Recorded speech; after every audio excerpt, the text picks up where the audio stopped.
Good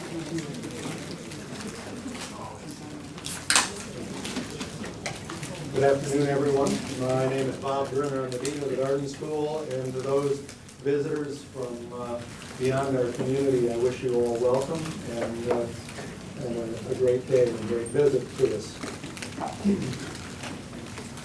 We continue with our Garden Leadership Lecture Series in this event. This is part of an ongoing series that brings top-level executives into the Garden School from corporations, governments, and industry to discuss current business issues of importance to business leaders and to discuss their personal business philosophy. This afternoon, it's my pleasure to introduce John Allison, Chairman and Chief Executive Officer of BB&T Corporation, which stands today as a $127 billion financial holding company. John will share with us his philosophy on leadership and values. Under John's leadership, all BB&T employees follow a stringent set of core values and a code of ethics that serves the bank well.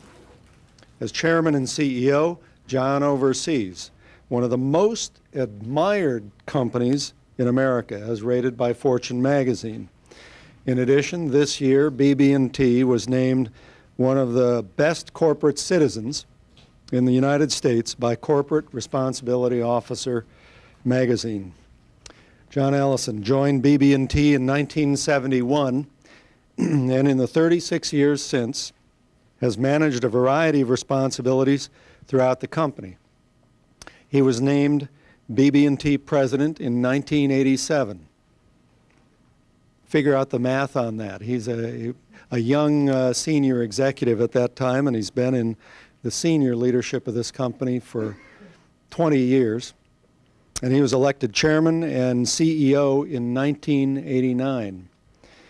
John is a Phi Beta Kappa graduate of the University of North Carolina at Chapel Hill, where he received a bachelor's degree in business administration. He received his MBA from another Southern business school, also in North Carolina. And we welcome a diverse community of speakers to our midst.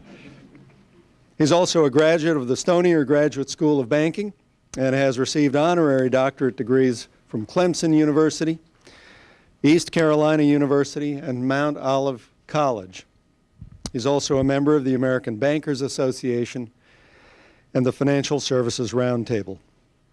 Please join me in welcoming to our series Mr. John Allison.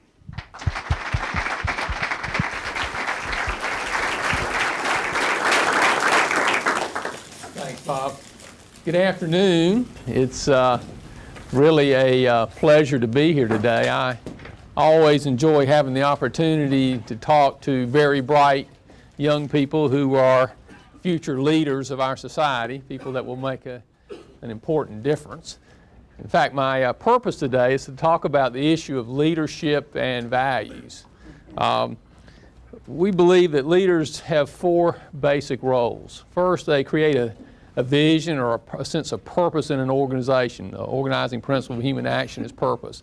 Secondly, they develop a strategy to turn that vision into reality. Thirdly, they coach or teach the members of the team how to execute that strategy. And finally, and most importantly, they create the context, the value system in which the organization operates. Today I'm going to talk exclusively about values because I think it is the most important issue and the least understood issue.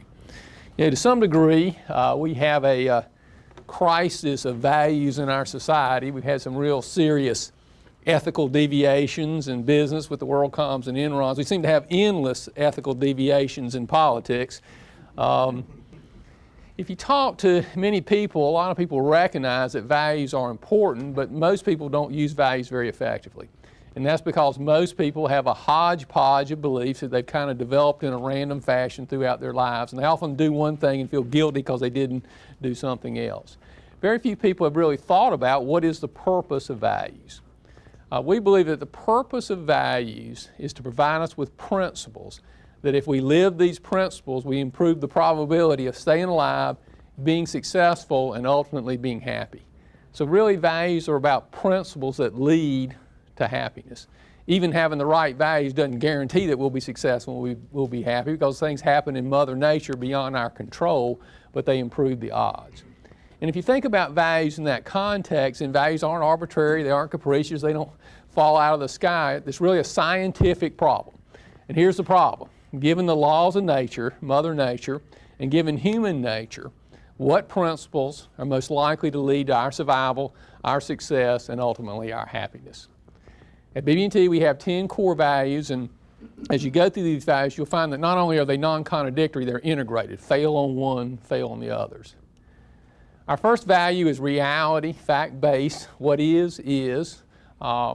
Baby's born at the hospital here in Charlottesville this morning. That baby opens her eyes, and guess what? Mom's here, Dad's here, the doctors are here, the nurses are here, we're here.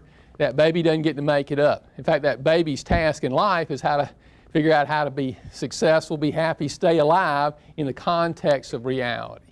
At some point, you were that baby. You were born into this world, and you've been trying to figure out how to live, be successful, be happy, given the facts of reality. At one level, that's very obvious, but at another level, a lot of people are in resistance to reality. They don't want reality to be what it is, but it is what it is. People make three mistakes in regards to reality. These are actually epistemological errors. They're actually thinking errors, but they have a profound impact on the quality of our individual lives and also the quality of life we have in society as a whole. The first error, we use a metaphor, wishing something is so does not make it so. It's a metaphor for the ultimate psychological sin, which is the act of evasion. Evasion occurs when you're presented with some piece of information that at some level you know needs to be examined, but you refuse to examine it. And classically, you refuse to examine it because it threatens something you want to believe about yourself or you want to believe about the world. So often you literally don't hear it. You evade.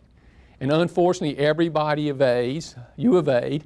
Your mom, dads, your friends have been telling you about your evasions. Unfortunately, when you do evade, you are detached from reality and bad things happen. In small businesses, the number one reason I believe that small businesses fail is the leader of that business evades the facts.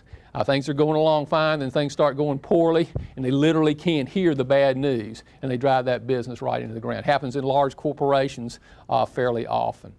The next time you hear something that you maybe heard before that you didn't want to hear, bring it to consciousness and look at it objectively. The second error that people make in regards to reality is a belief in popularity. Reality is independent of popularity. Year 1600, 99.9% of the people on the planet were absolutely certain that the sun went around the earth. Got up in the morning, sun comes up in the east, goes down the west, sun went around the earth. 1620, Galileo proved that the earth went around the sun. The fact that 99.9% of the people believed the sun went around the earth had no effect on the sun or the earth. Reality is independent of popularity. Many people know that at a conscious level, but often people are very influenced by popularity. Have you ever been in a group setting where the group was saying one thing and you really thought something different and you went along with the group? It happens all the time. How much are you influenced by the value system or the belief system in your society versus the facts, versus reality? How often do you go along with what is a common belief in your society instead of reality? Classic entrepreneurs that are the most successful people are the ones that go against the crowd. They see reality versus the belief of the crowd. The third error that people make in regards to reality, and I think the most unnecessary error, is the belief in authority. Reality is independent of authority. 1620, Galileo publishes his book, proves that the earth goes around the sun. The Pope reads Galileo's book, and the Pope is the intellectual, spiritual leader of Western civilization. He didn't like Galileo's book. It threatens his most fundamental belief, so he promptly puts Galileo under house arrest for the rest of his life, tries to destroy every copy of Galileo's books. Fortunately, if you sneak out, lead to Newton and the Industrial Revolution, the quality of life we have today. Guess what? Whether the Pope liked it or not, the earth kept going around the sun. Reality is independent of authority. It is true that we do have to rely on authorities, but we are responsible for judging our authorities, for evaluating whether their positions make sense. And if you want to see some of the worst mistakes in regards to reality, is if you have an authority that's popular that allows a whole large group of people to proceed with evasion. So you can integrate those mistakes together. One of the most important aspects of reality is something called the law of cause and effect, or the law of causality. If you want to visualize the law of cause and effect, you can see one billiard ball hitting another billiard ball, and you say the first billiard ball caused the second billiard ball to move. The law of causality is actually a lot deeper than that. What the law of causality says is that everything in nature has a nature, and everything must act consistent with its nature. Everything in nature has a nature, and everything must act consistent with its nature. A billiard ball has to act like a billiard ball. An elephant has to act like an elephant. As a human being, we have to act like human beings. We have a nature, and we have to act consistent with our nature. We, however, are not billiard balls. We're not deterministic. In fact, one of the most fundamental aspects of our nature is that we have free will.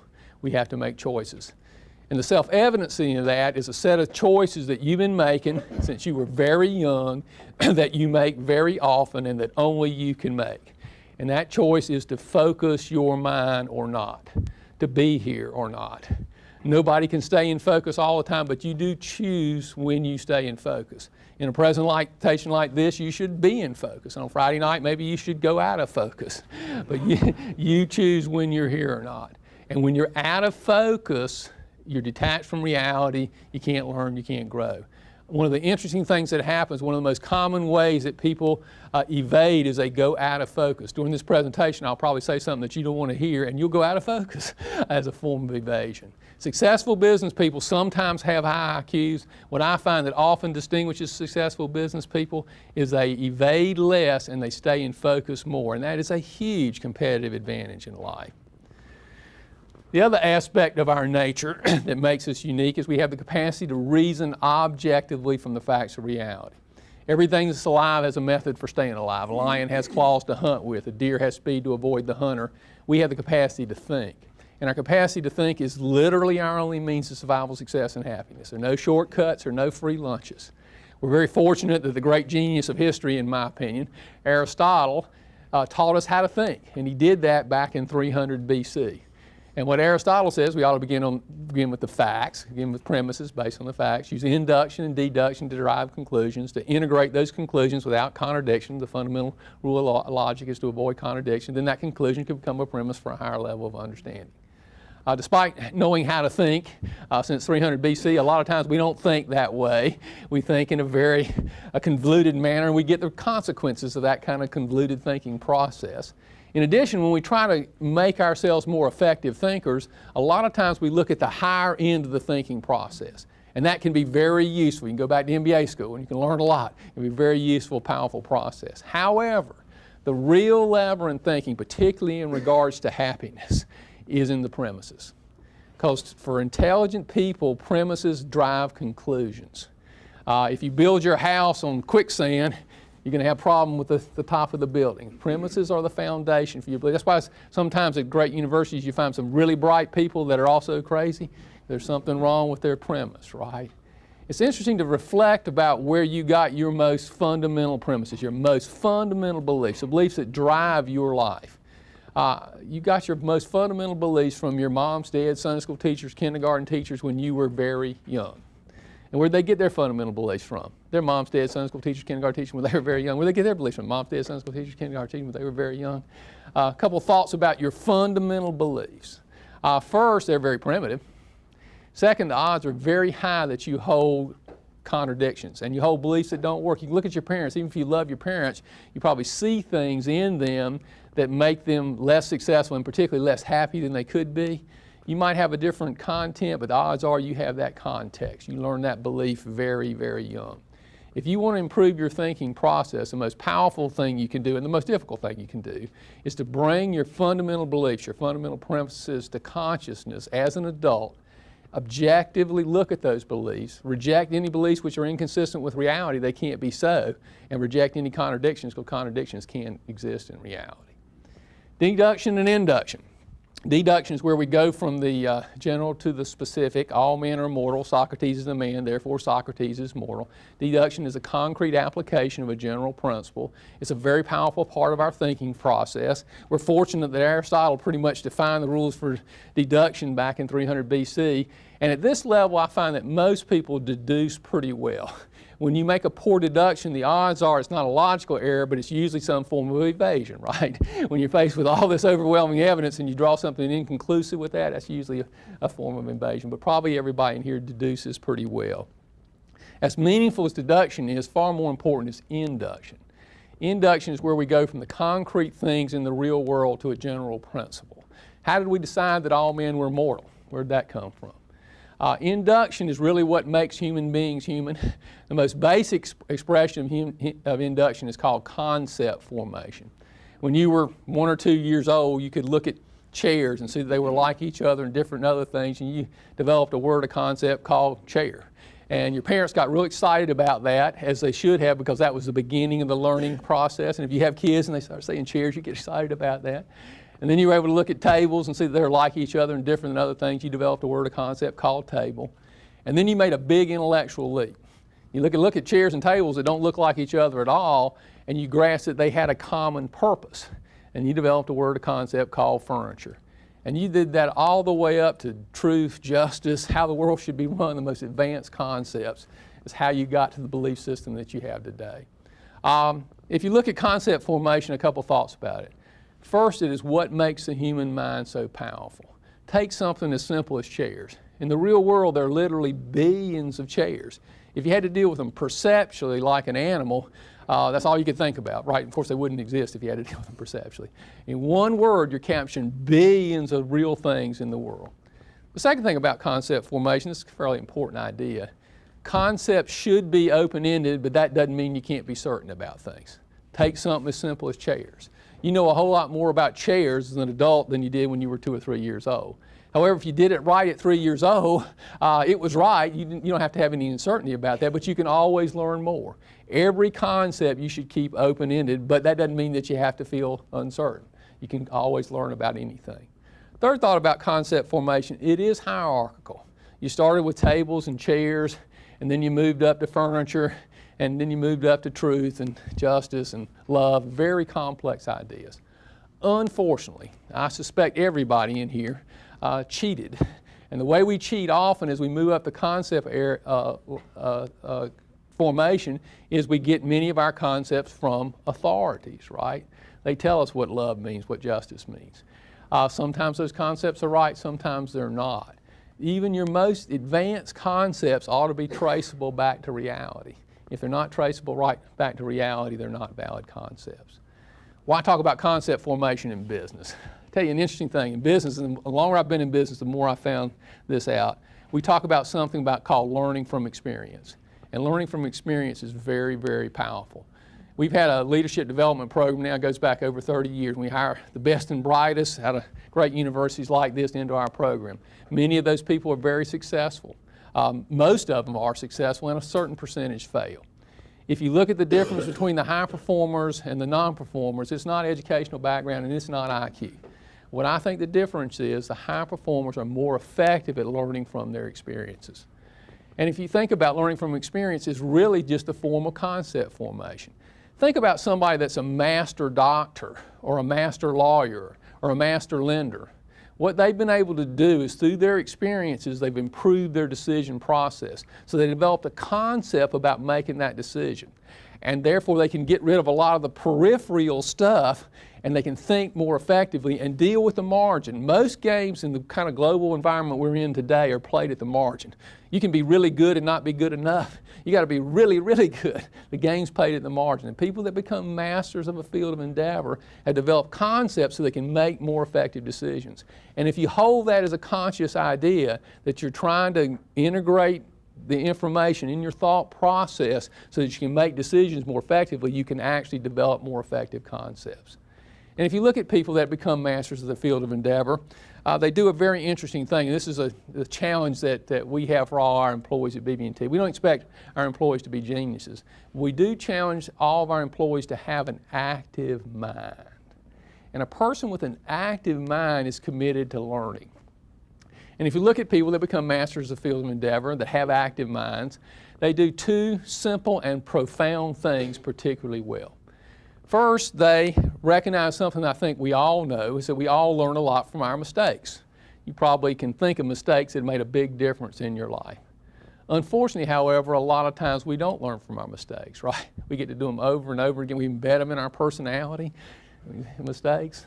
And the reason for that is in order to learn from a mistake, you must admit at the deep level why you made that mistake. And a lot of times we don't want to do that because we evade. Superior performers, people that are superior learners, learn more effectively from their mistakes because they have the courage to face those mistakes. The second thing that people that have active minds recognize is that life is a constant education if you choose to make it one. You can sit around, we had a nice luncheon today, you can sit around at a luncheon with bright people and you can learn a lot or not. I go visit our community banks and I meet with our board members who are leaders of businesses and in our community, and I never have a boring luncheon because that group has a very active mind. They're staying in focus, they're paying attention to what's going on. And so people that have active minds stay in focus more and therefore learn far more effectively. We don't expect our employees to be geniuses, but we do challenge them to make logical decisions based on the facts. Our third value is independent thinking. Independent thinking means thinking for oneself from the facts of reality. Independent thinking is important because it makes two things both possible and necessary, responsibility and creativity. The most important meta-psychological decision you can choose to make is to choose to be responsible for yourself. A lot of people view themselves as victims. And when you view yourself as a victim, you give all of your power away, right? Because you can't change anybody else. You can only change you. People see themselves as victims for lots of reasons. They say because of their race, because of their sex, because of their nationality. The big reason that many of us view ourselves as victims is because of our mothers, right? If my mother had just been different and my dad had just been different, I'd be great, right? Interesting thing that you all know that most of you are denying though, is that at least at the level of consciousness, we are all alone. Sorry. At least at the level of consciousness, we are all alone. Therefore, only you can be responsible for you. It's not possible for anybody else to be responsible for you. Not possible. The flip of that's also true. Classic parental error, classic managerial error. You cannot be responsible for your children. You will do serious damage to your children if you try to be responsible for your children. You are responsible to teach your children to be responsible for themselves. Managerial error, and I see this a lot, particularly in young managers. You cannot be responsible for the people that work for you. You are responsible to do your absolute best to teach them to be responsible for themselves. And if they won't learn that lesson, then you need to get a new employee. You cannot be responsible for your employees. It is true that bad things happen to good people. It's true that good things happen to bad people, but we're responsible for doing the best we can with what happens to us. Interesting thing, highly successful people like this room, by the way, if you don't all know this, you are, by being here, you're a highly successful person, definitionally. Highly successful people are classically responsible for their success. What I find is interesting is many highly successful people are not responsible for their happiness, and only you can make you happy. Creativity. All human progress by definition is based on creativity. Unless somebody does something better, there cannot be progress. Creativity is only possible to an independent thinker. Somebody that thinks like the crowd cannot be creative, cannot be innovative, cannot contribute to human progress.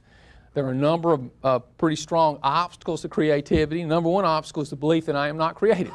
Interesting studies done at 5 years old, 95% of children rated as creative. That's probably go to kindergarten, very creative people. By 25 of that same group, only 5% are creative. We have an educational system that peaks that creativity out of you, right? So by 25, you're not creative anymore. Creativity is a natural human attribute. Second thing, a lot of people don't vest in being responsible for creativity. A lot of managers see themselves as maintainers of systems, and there is certainly a maintenance of systems role as a manager. However, that's not a very valuable role, and we can't pay you very much to do that. Really good leaders figure out how to do things better themselves and how to inspire their team to do better. And yes, maybe this group, there's some people in here that will invent a new microchip, but a whole lot of human progress is relatively modest improvements in creativity that anybody is capable of accomplishing if they're committed to doing it. Third thought about creativity is a lot of people view creativity as magical. It's kind of some kind of mystical thing. It is not. It is an intellectual process. It does largely take place in the subconscious, but 95% of your thinking takes place in the subconscious. You as a conscious person, you control that computer and those programs that you've written in there, but you do most of your thinking in the subconscious. Creativity is largely a subconscious activity, but it is an intellectual activity. In order to have a better world, in order to have successful businesses, we've got to figure out how to do things better, and that requires a fundamental commitment to creativity. And interestingly enough, the people that are most creative, two characteristics. They believe they can do it, and they believe it's important to do it. Fourth value is productivity. Productivity exists at two levels. In the free market, profit is a good thing. It's simply the difference between the value of what we create and the cost of creating it. The bigger the difference, the better. In order to be highly profitable, an organization must be very productive, i.e. it must be very efficient. At the individual level, productivity is that gut level commitment to get the job done. Interesting experience that I've had multiple times over the years, and I keep having this experience even though I've identified it and talked to it about at BB&T. I do lots of visiting. I go visit our branches. I go visit our home office functions. And I've had this happen to me numerous times. I'll go to one of our branches, which we call a financial center, and I'll talk to the financial center leader, and things aren't going well in this branch. And I'll always get a story. And the story is, you know, those competitors across the street, they're charging too low rates on loans, they're paying too high rates on deposits. You know, that stoplight keeps people from getting into our branch. And gee, if those crazy people in the home office would fix the computer system, everything would be wonderful. Sometimes there's some truth in those conversations. Sometimes there are factors beyond your control you can't do anything about. Sometimes we change financial center leaders and everything gets to be okay. I contrast that with our high producers. We have something we call our Sterling Award winners, the people that are the highest performing people at BB&T. It's very interesting, of the thousands of people that can get that award, only a couple have got it consistently. And most people win it and then come back 2 or 3 years later. But there is about a top 20% that consistently get that award. And if you talk to those high performers, it's interesting to contrast their worldview. What they'll do is tell you about how much they did and how much more they're going to do next year. They face the same obstacles, but they don't get focused on the obstacles. They aren't looking for the reasons to fail. They're focused on the end point, focused on success. And there's a fundamental psychological difference between high performers and non-performers. Non-performers often find reasons to fail. High performers often find the reasons to be successful. Our fifth value is honesty. Honesty is a foundational value. It's kind of the foundation for all values. If you look at the issues we've had in our society, they're largely around dishonesty. They're honesty-based issues. It's interesting, I think the problems we have in politics, the problems we have in business are symptoms of a deeper disease. And the disease is really in our best universities. It's largely in the liberal arts areas. And it's an attack on truth, and it's an old attack. It's been going around for a long period of time. And basically what it says is that everything is relative. That, you know, we kind of get to make up the truth together, and the truth depends on where I'm born, what my nationality is, what my race is, what my sex is, etc. There's no real truth. It's a very interesting esoteric argument, but it's absurd on the surface. When you were 2 years old, you put your hand on a hot stove and you got burned and said, boy, there's something hot out there, right? Or you were running around the house and you hit a door sill and say, bang, there's something hard out there in the real world. There's some reality out there that's not based on my opinions. In fact, the task of science is to figure out what that reality is. And the reason that matters is honesty is a comparison to truth. And if there is no truth, there can't be any honesty, right? So when you let go of truth, you are letting go of honesty at the same time. It's interesting, too, that the people that attack honesty, attack truth, when you say, well, you know, there is a truth out there, there is reality out there, they'll say, well, in order to be honest, you always have to be right. Well, you can be honest and not be right. Honesty, however, has a very demanding standard. And that standard is we must mean what we say and know what we mean. We must mean what we say and know what we mean. Mean what we say means we don't intentionally deceive people. Now, I doubt probably nobody in here does that on a grand scale, or you wouldn't have made it this far. But there's a little trickier part about meaning what we say. A lot of times people have a little white lies. And the purpose of those white lies often we think, or we rationalize, is to, you know, not to hurt somebody's feelings, Lots of interesting rationalizations. The cumulative effect of white lies is a lie. Mean what we say mean what we say. I find that particularly in evaluations of people. A lot of times people will tell me some really bad things about somebody but not tell them. Very easy. I sugarcoat it when I tell you the bad news. That's a form of lying.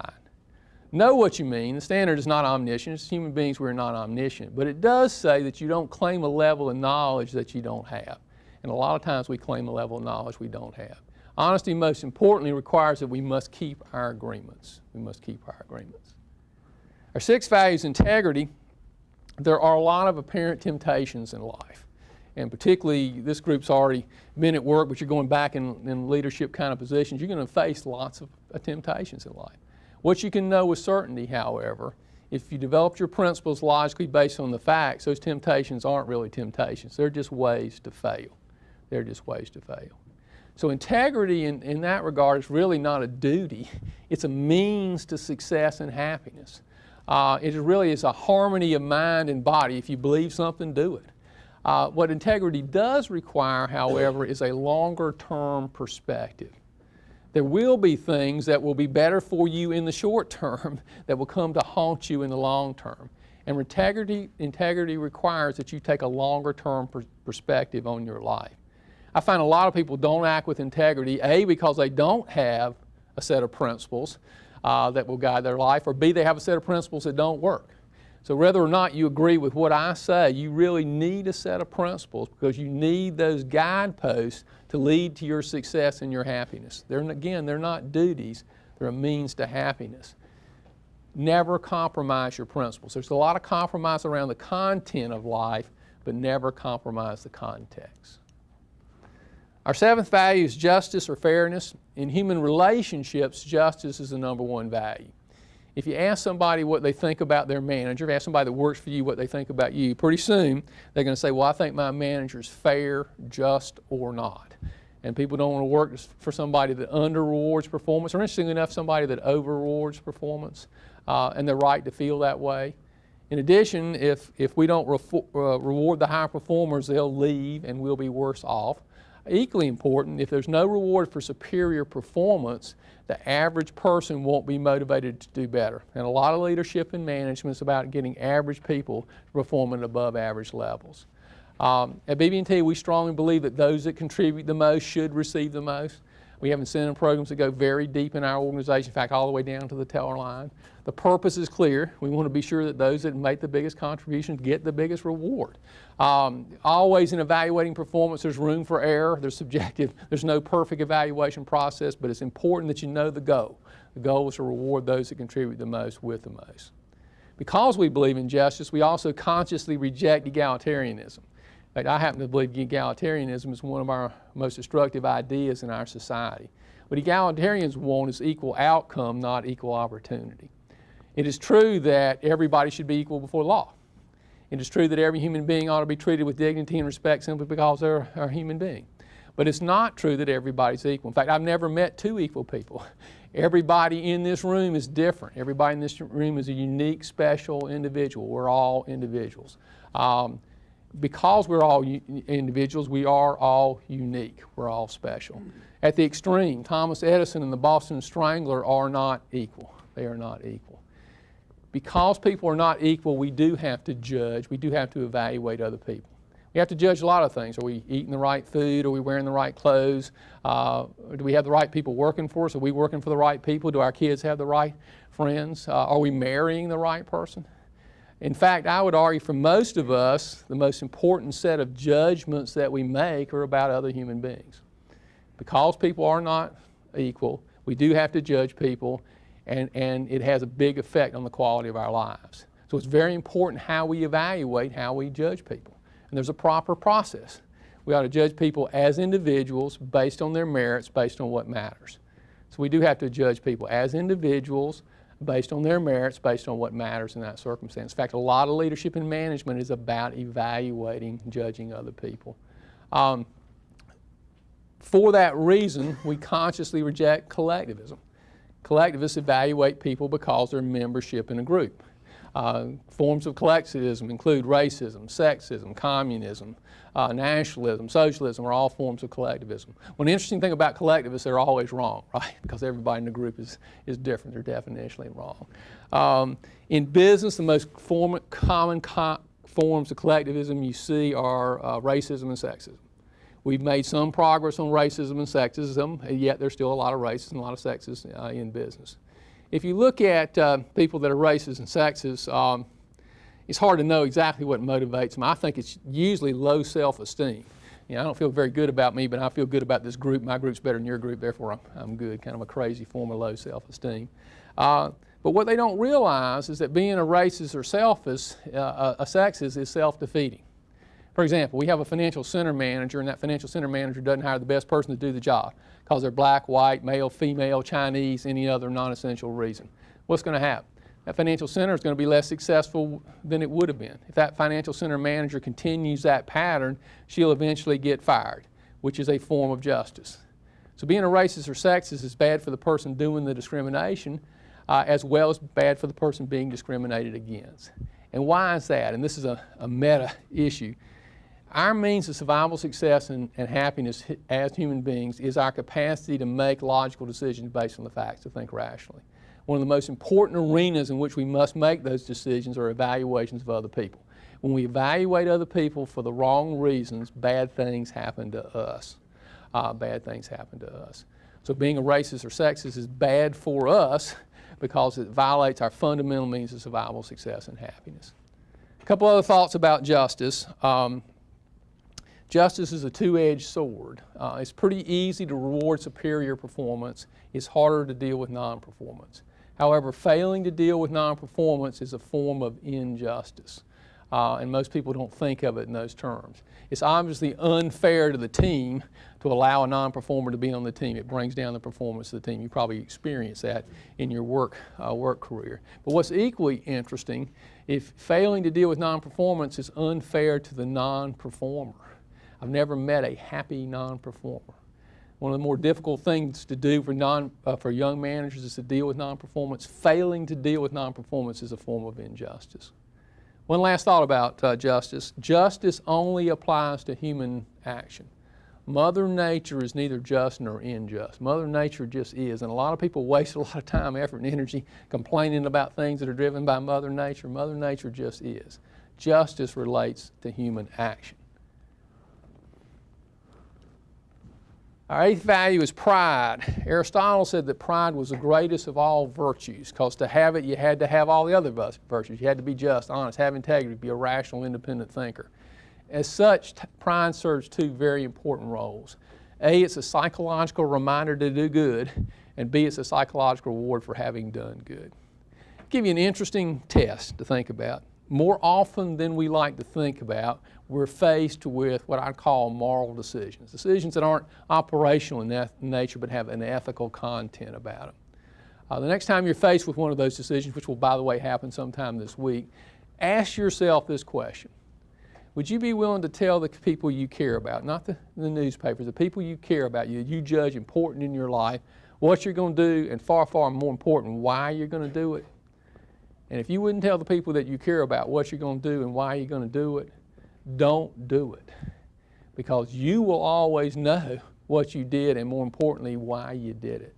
And you want to always be able to be proud of you. And you will judge yourself by your actions. Ninth value is self-esteem and self-motivation. At higher levels in organizations, with groups like this is generally the most important issue. If I see that people that have failed, like in this room, that fail at higher levels in organizations, it's almost always a self-esteem related issue. And by definition, if you want to be happy, you got to have a high level of self-esteem, and happiness is the end game, right? That's what we're all striving for.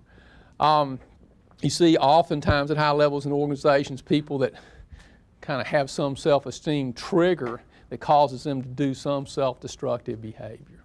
So self-esteem is extremely important and almost totally misunderstood. 4 thoughts about self-esteem. Self-esteem is fundamentally self-confidence, your ability to live and be successful given the facts of reality. Therefore, self-esteem is earned by how you live your life. Nobody can give you self-esteem. You can't give anybody self-esteem. You cannot give your children self-esteem. You have to earn self-esteem by how you live your life. Live your life with integrity, raise your self-esteem. Second thought about self-esteem, which is the most important thought I have and probably the most controversial.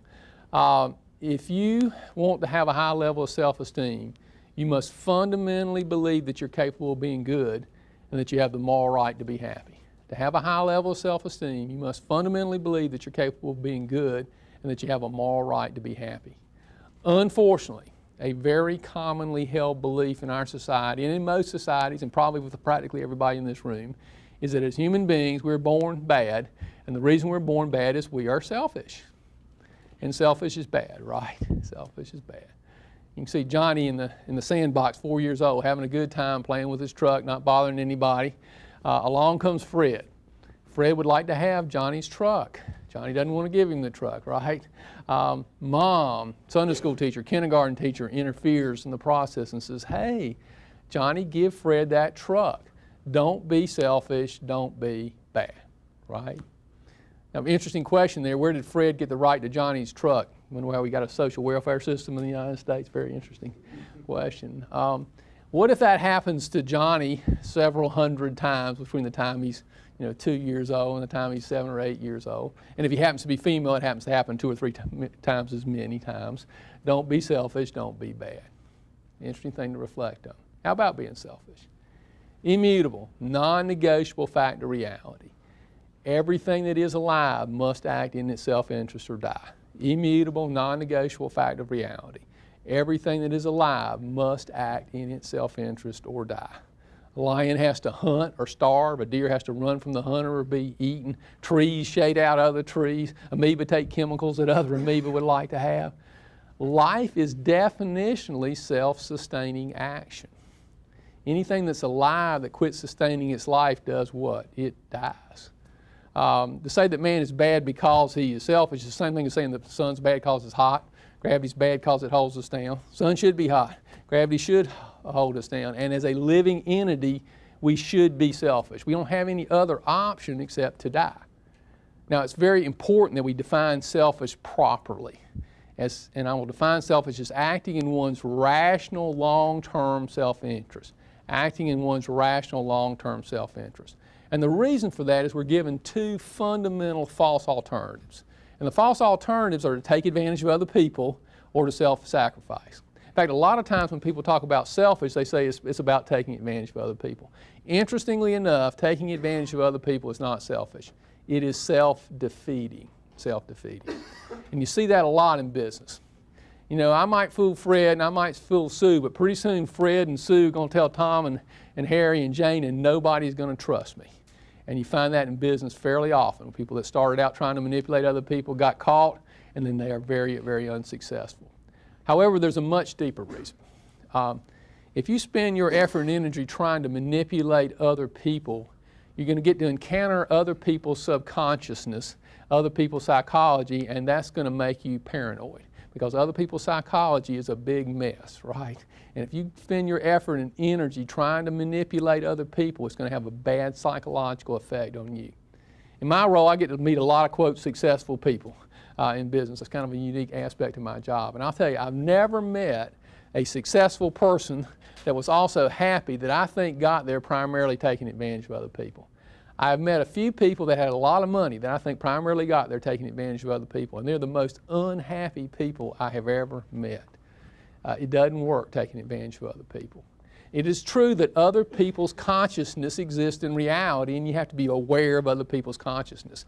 But you always need to be connected to reality, which is a discipline so that you don't manipulate other people, not because of them, but because of you. It damages your psychology. So taking advantage of other people is not selfish. It is self-defeating. How about self-sacrifice?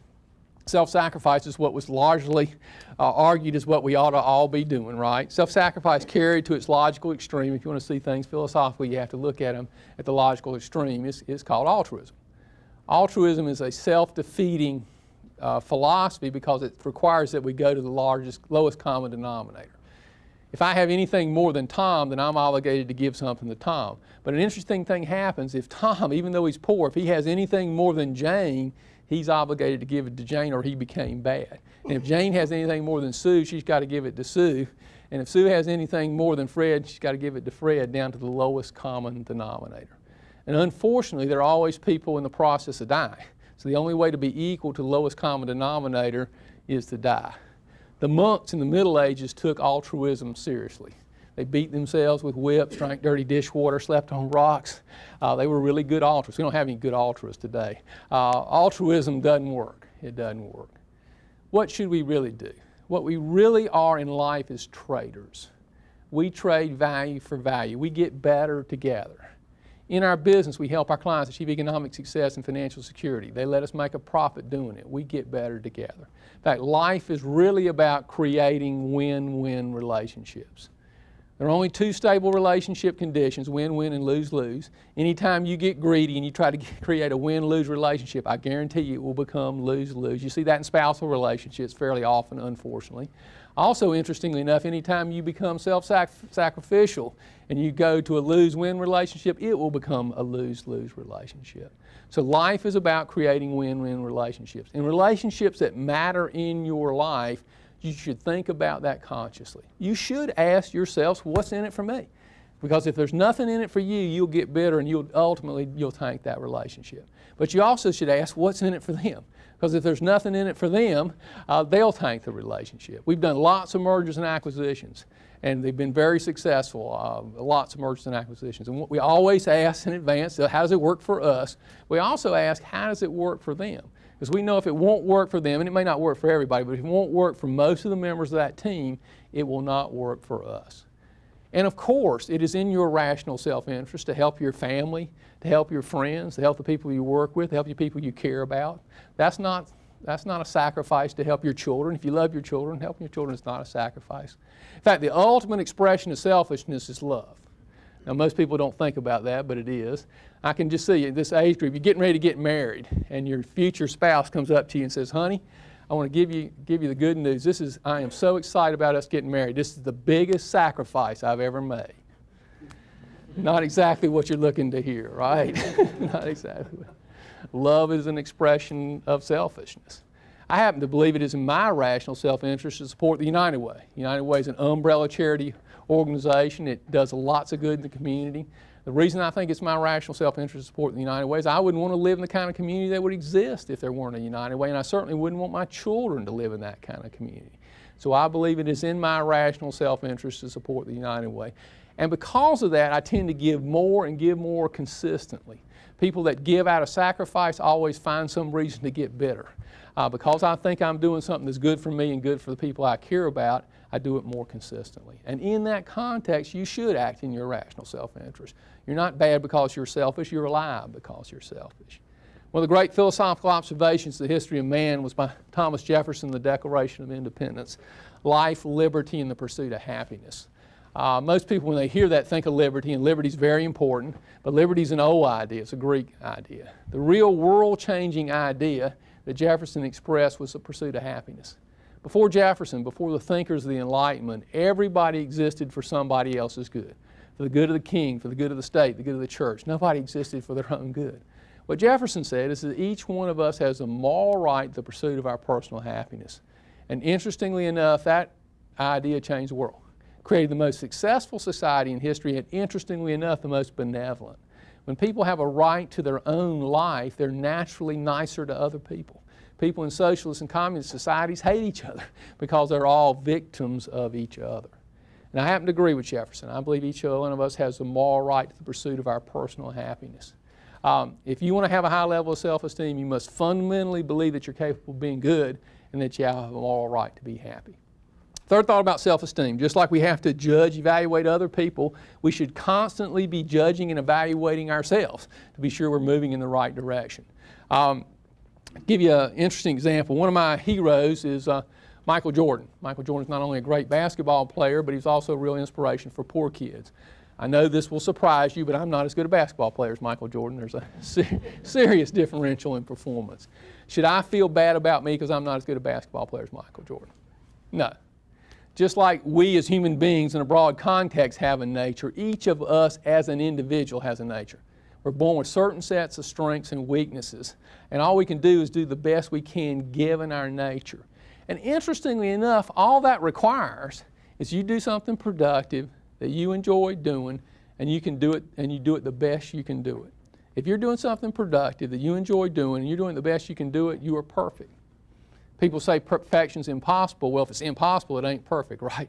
Perfect is the best possible, and if you can perfect, you can still get better because it's contextual. It depends on how much knowledge you have.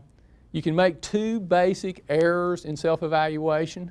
One error is when you think you're better than you are. That is called arrogance. Arrogance is really destructive. One thing I've learned in the banking business, don't lend money to arrogant people. Arrogance is ultimately an expression of low self-esteem. I doubt there are many arrogant people in here, but if there are, watch it. It will get you in really serious trouble. It's when you think you're better than you are. The other error that I find much more common, and I suspect 95% of this group is a victim of this error. You are a highly successful group of people, the top 1% of people on this planet, and yet I suspect that a lot of this group does not feel as good about themselves as you've earned the right to feel. And I would expect that would be a very common psychological attribute for this group. And I'm going to tell you why. When you were very young, you learned it was very bad to be selfish. You wouldn't be here if you hadn't been selfish, and you certainly wouldn't have been successful if you hadn't been selfish. So you feel bad about yourself from doing what you had to do to be as successful as you have been. And that's a shame. That's a shame. Final thought about self-esteem. Self-esteem in the real world primarily comes from two basic sources: romantic love and productive work. Romantic love is probably a human survival of the species need, and I am certainly not an expert on romantic love, but I'll share with you one thought. If you're looking for somebody to make you happy, if you expect your spouse to make you happy, you are guaranteed to fail.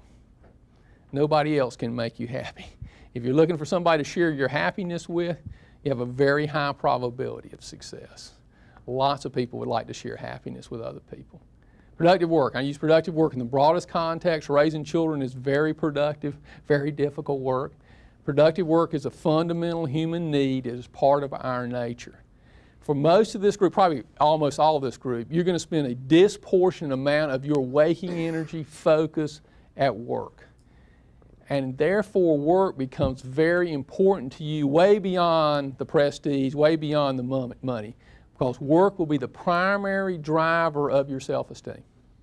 Something I say to all the employees at BB&T, it's real important to BB&T that you do your job well, but it is far, far, far more important to you. You might fool me about how well you do your job, you might fool your boss about how well you do your job, but you'll never fool you. And if you don't do your work the best you can possibly do it, you will have an immediate, unavoidable negative consequence. You will lower your self-esteem. Good news, the flip of that's true. Do the work, your work, the best you can possibly do it. Given your level of skill, given your level of knowledge, do your work the best you can possibly do every day. Do the work in this program the best you can possibly do every day, and you will have an immediate positive consequence. You will raise your self-esteem. And that's more important than whether you get a raise or whether you get a promotion. One integrating thought before we leave the subject of self-esteem about egalitarianism and the story about Michael Jordan. I'm not as good a basketball player as Michael Jordan. I don't care how hard I tried, how hard you tried to help me. I cannot be as good a basketball player as Michael Jordan. It's not possible. You cannot make the average great. You can make the average better. That may be a very noble, very productive thing to do, but you cannot make the average great. However, you can make the great average. And understand the egalitarians know that, and egalitarians are in the business of making the great average. It's very easy to make Michael Jordan as good a basketball player as me. Just cut his legs off, right? Maybe a hand. We'll be equal, right? And egalitarians are in the business of making the great average. We say, well, we wouldn't cut Michael Jordan's legs off. I don't know. Great people had tough times in Western civilization. We poisoned Socrates, imprisoned Galileo, burned Joan of Arc. Great people have not done too well. We now do it with balls and chains. 1% of the population pays 25% of the taxes, 5% pays 50%, 50% pays no taxes in the United States. Interesting way to run a democracy. We do it with lots of non-numbing rules and regulations. We did that to Bill Gates, right, and he went on strike. We put lots of balls and chains on great people. Great people make a disproportionate contribution to human well-being. Everybody in this room, your children, your grandchildren, have a better life thanks to Thomas Edison. Thomas Edison not only invented the light bulb and movies, etc., he invented the research laboratory itself. When you put balls and chains on great people, bad things happen to the rest of us. Egalitarians like to grab the moral high ground because, hey, who can argue about us all being equal? What sounds bad about that? I tell you what motivates egalitarians, however. It's the most destructive of all human emotions. It's called envy.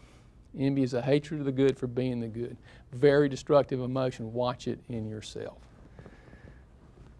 10th value, teamwork, mutual supportiveness. We want people to have strong personal goals, that think for themselves, but recognize in any organization we're in it together. And that requires that I do three things. First, I got to do my own job well. The most common way that people fail teams is they don't do their job well. You probably experienced that in work groups. People didn't do their job well. The second thing good team players do is they root for the other teammates to be successful. Interesting thing happens in a competitive world we're in. Sometimes we start competing with the people on our own team, and there's an old saying in the South, lie down with dogs, get fleas.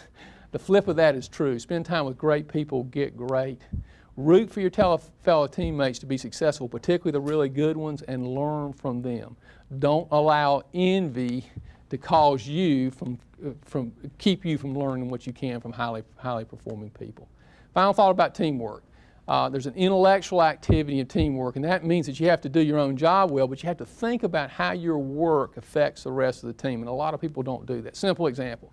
We have a financial center manager, a branch manager. She needs to do her job well, but she also needs to think about how her work affects the tellers, how does it affect our customer service representatives, is she filling in the expense vouchers right so that the people in accounts payable don't have to undo her work. Those are our 10 core values at BB&T. Let me one more thought on that. If you think about those values, they are not only are they non-contradictory, they're integrated. Fail on one, you fail on all the others. If you're dishonest and you're disconnected from reality, you can't be objective, et cetera, et cetera. So it's an integrated system. I would also argue they're comprehensive, and this is important to go back to the idea of concept formation. The more ideas you can hold in the fewer concepts, the more powerful your thinking process is. So there are lots of other positive attributes, but I would argue they all fit into this system. For example, trustworthiness is a very positive attribute, but if you're honest, you're going to be trustworthy.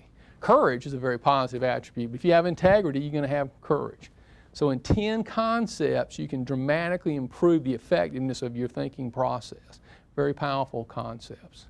One thing that happens whenever you talk about making logical decisions and objectivity and reason, people always say, well, what about emotions? Boy, are you saying emotions don't matter? Not so. Emotions are very, very important. A lot of times, unfortunately, in business programs, people tend to discount emotions as if they ought to go away and we just wish they weren't. Emotions matter. And emotions are hardwired into the system in terms of having the need for emotions. They're a very powerful part of who you are. Unfortunately, however, a lot of people are confused about the role of emotions. In some ways, emotions are like primitive values. They're automated responses that you developed largely when you were young to people, events, and things in your life. You met somebody you liked, and then you met somebody like them that you liked, and said, well, I'm going to like that kind of person.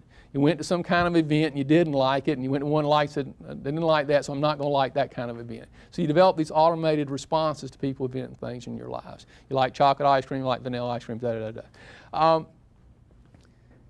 For most people in this room, those emotions are actually very helpful because those automated responses save you a lot of time in the decision process. If you met somebody in prison, you wouldn't want to be guided by their emotions. But most of the time, your emotions are going to take you in the right direction or you wouldn't be in this room today. However, I've never met anybody that didn't have some destructive emotions. And if you think about how you develop those emotions as a child, that's not surprising at all. You will have some destructive emotions. A couple thoughts about emotions. Emotions are learned. You probably have some propensities towards certain emotional reactions, but you learn your emotions. If they weren't learned, we'd all have the same emotions, and every one of us has different emotions. So you learned your emotions. You can change your emotions. Several members of the executive management team have dramatically changed their emotions and significantly improved their performance. It takes a lot of courage and it takes a lot of introspection, but you can change your emotions. And what you want is for your emotions to be lined up. You want to be happy when you should be happy, unhappy when you should be unhappy. There are times you should be unhappy, but you want to avoid being unhappy when you should be happy, which is a curse of a lot of successful people. So emotions are learned. A final thought about emotions. In any conflict between reason and emotion, always pick reason. Because emotions are just reasons you had when you were very young. And interestingly enough, for a group like this, whenever you have a conflict between your reasons and emotion, that's a really big red flag. Because most of the time what you're going to find is your reasons and your emotions align. So it's a red flag in what it says, okay, let me check this and be sure it's rational. Maybe my reasoning is wrong. But if you go through that process and your reasons are telling you to do something different than your emotions, be driven by your reason, because emotions are not means of knowledge. Lots of business failure takes place because of emotional errors, where people are driven by their emotions when their brain is telling them to do something different. I mean, that is a huge common cause of business failure. At BB&T, we're committed to learning. We believe in investing in employee education to create a knowledge-based learning organization. We think competitive advantage is fundamentally in the minds of our employees. I also believe in what I'd call systematized learning, excellence at art, won by training in habituation. We all repeatedly do. Excellence then is not an act but a habit. And we have what I call an operating leadership model. So I mentioned earlier, we've done lots of mergers and acquisitions. And what we found, if you want to change results, the least productive thing you can do is looking at the results. People are getting the results you would expect given what they believe and what they're doing. So in order to change results, what you have to do is change behaviors. And you can think about this for yourself personally, not just in leadership, but in what you're getting out of your own life. For example, anybody in here that's unhappy with their weight? Give you the bad news. You got to eat less, eat differently, exercise more. If we have a lender that's not making enough loans, they're going to have to make more calls, have to work with CPAs, work with lawyers. If you're unhappy with your grades in these courses, you're going to have to study differently, get a mentor, do something different. Behaviors produce results. Interesting thing about behaviors, you can change your behaviors in the short term because of external motivation, but ultimately you will act consistent with your beliefs. So you got to have the right beliefs to support your behaviors. People gain weight, lose it, gain it back because they don't believe it's important for them to have less weight. So in a certain sense, in managing your life, what you're trying to do is manage your beliefs and behaviors, and that's how you produce results. And when managing and leading other people, a lot of times people that you have working for you, it's not because they don't try hard, they don't know the behaviors that will produce the results. And a lot of leaders don't define those behaviors in a way that the employee can use them to produce superior results, and then they don't reinforce the beliefs. So a lot of what leadership is about at operating level is being sure the people work for you understand the behaviors that will produce superior results and believe that those behaviors are the right thing to do. Because ultimately you will act consistent with your beliefs. At BB&T, what we're really trying to do is create value based on values. We believe that having the right principles is a foundation for our organizational success and the personal happiness of our employees. I know in a group like this we have a lot of people that will be significant future leaders in our society and will be the kind of people that create the right kind of principles to make the world a better place to live. Thank you very much.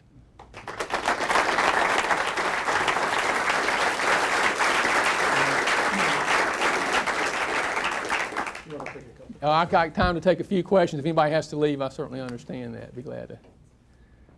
About anything. Yes, ma'am. I was wondering about the origin of this set of values. Just wait for the mic 1 second. It's not going to record it.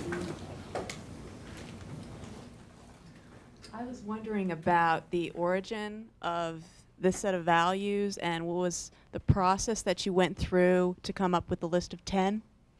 It's a great question. It's got a long answer, long history. I have personally been interested in philosophy. I didn't study philosophy in college, looking for me personally, the right set of principles to live my life. And I felt that those principles would be important to incorporate in our business. So I've studied philosophy and came out of that value system. Before we concretized all the values, I think a lot of this was implicit in our philosophy, but I think holding the values explicitly in an integrated fashion is a very powerful tool. We've done 170 acquisitions and we can center people around these core beliefs. Something that's influenced me, a book I would strongly recommend, I think it's by far the best book on business ever written, is Atlas Shrugged by Ayn Rand. Atlas Shrugged by Ayn Rand is my favorite book and had a pretty big influence on the value system we have at BB&T. I think it's ought to be required reading in MBA programs. It was very helpful to me. Also, observation. I have never found anybody that had a performance problem that I couldn't relate to one of these values. We have twice a year feedback on all of our employees, and we feedback on this value system, and I've consistently found that always performance issues relate to some kind of value-based issue 100% of the time. Yes, sir.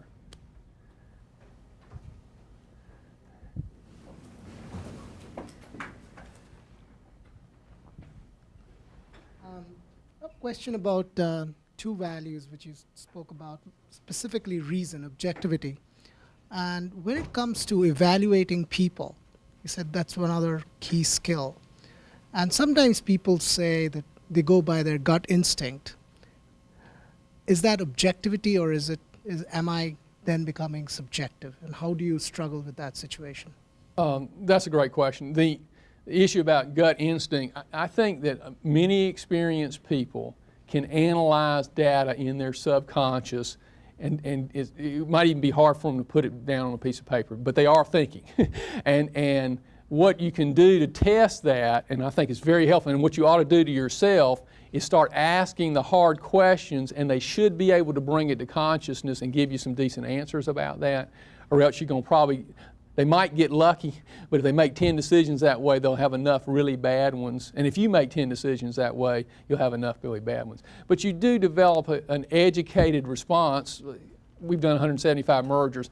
I can look at the data and very quickly move to this, to the decision process, but that's because I've developed a concept, and it's not really instinct, it's really a subconscious analysis that I can do very quickly through a lot of experience. But I still should be able to bring that to consciousness if I ask the right questions and to look at it.